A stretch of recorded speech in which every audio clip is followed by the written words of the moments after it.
Yo, what is going on, you guys, and welcome to the beginning of the end, the finale to the main Spider-Verse saga of stories that I've been doing over the last 2 years.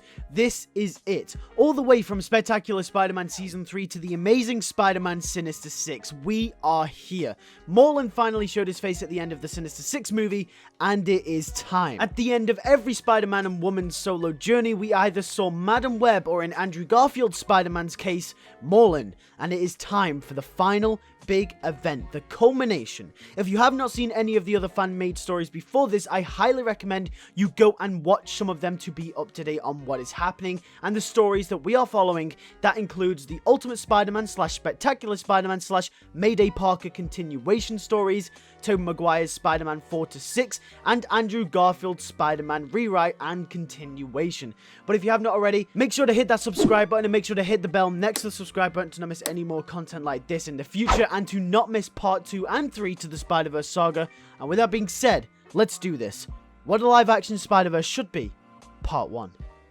We start our story in the world of the Captain Universe Spider-Man, living his life to the fullest. In this universe, Captain Universe is omnipotent. In fact, he is the most powerful Spider-Man of the entire multiverse. Therefore, his spider totem glows brighter than the rest. Then, to turn the tides, out of nowhere, a big grey figure appears from an illuminating portal.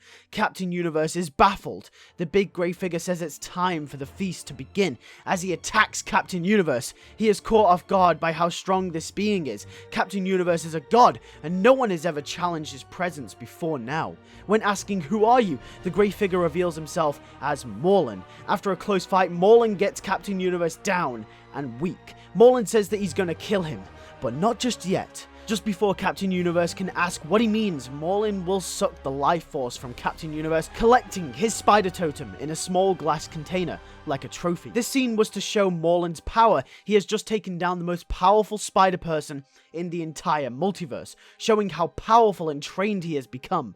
Morlun leaves, as then we cut to Spectacular Spider-Man's universe, and to the end of the Miles Morales Ultimate Spider-Man series, where Miles and Anya kiss. The exact same scene from the series plays out, and then Miles goes off. He's really happy with himself. He's just helped save the city, and now he's officially Spider-Man. He starts to head home when a strange portal appears in front of him, and a strange old lady appears in front of him, and says that she is Madam Web, and that Miles' work isn't over just yet.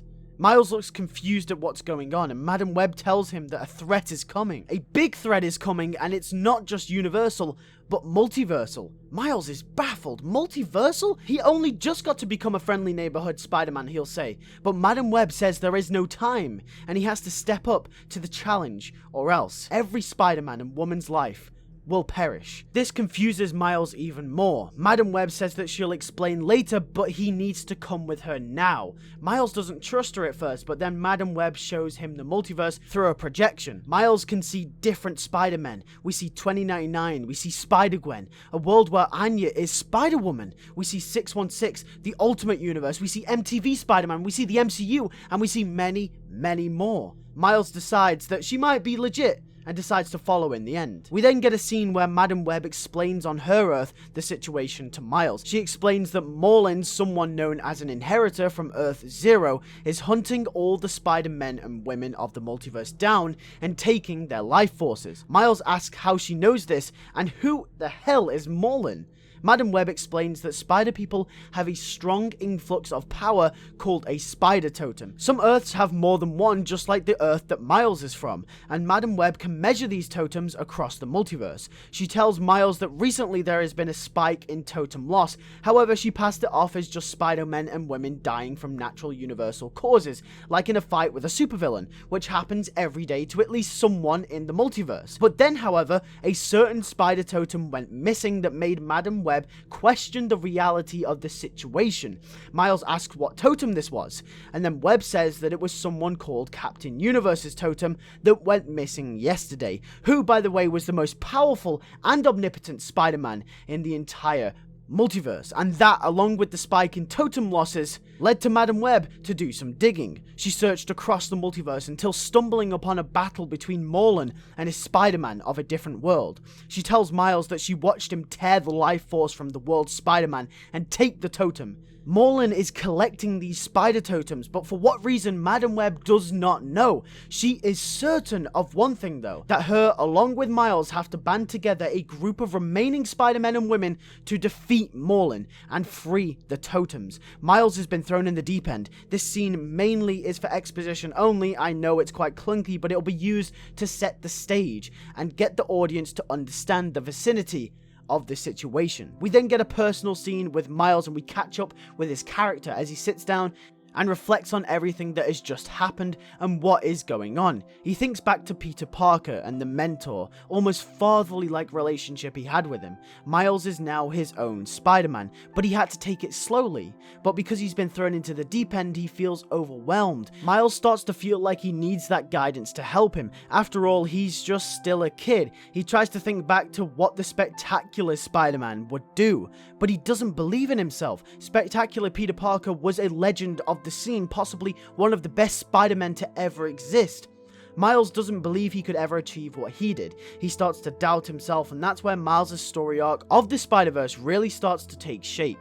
Miles still needs that mentor figure to help him guide him through the big battles like this one, and that mentor figure isn't there to help him now. He is on his own, which is where the doubt comes in. Madam Web says to Miles that there is no time to waste and they have to go and gather some of the remaining Spider-Men and women of the multiverse, but first they need to go to the future. Madam Web transports Miles and herself to the future of the spectacular universe. We will get a funny scene and interaction with Miles and Madam Web, where Miles questions how can she even time travel as well as dimension hop. Madam Web will simply reply with that's the beauty of the fourth dimension. Miles says that he doesn't even want to know what that means. They end up in the year 2032 of the spectacular Spider-Man universe, and Miles asks what are they doing here, and Madam Web says to collect another Spider-Person before Morlun does. Then above them in the skies swings Spider-Girl.